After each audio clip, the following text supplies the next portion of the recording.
Hi, if you can't back up your presents to Dropbox because you're getting this error, backup failed, then in this video, I'm going to take you through a step-by-step process to fix this error on your app.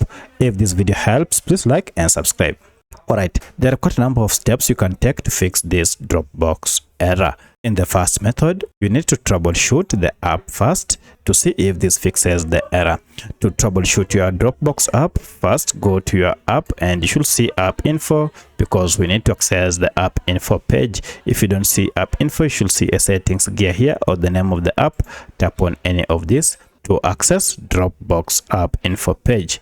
Alternatively, you can also access the same page by just going to settings, and from settings scroll down to apps and manage apps or all apps.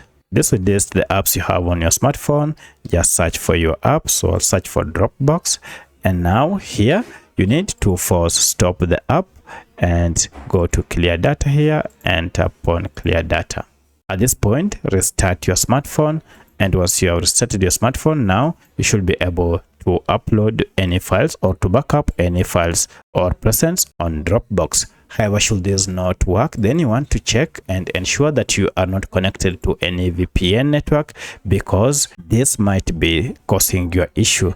Alternatively, if you have no issue with VPN, then check if there is any update through Google Play Store or App Store and update your app to the latest version. But should all these fail, then the problem might be with Dropbox. Then the problem with the Dropbox app might be solved with support. So you need to contact support and see if your problem will be fixed. Once you have contacted support and your issue has been sorted, now you should be able to back up your files without any issue. So that's how you can fix any error with Dropbox app. If you have any other question, kindly let me know in the comment section. Otherwise, thanks for watching and let's meet in the next video.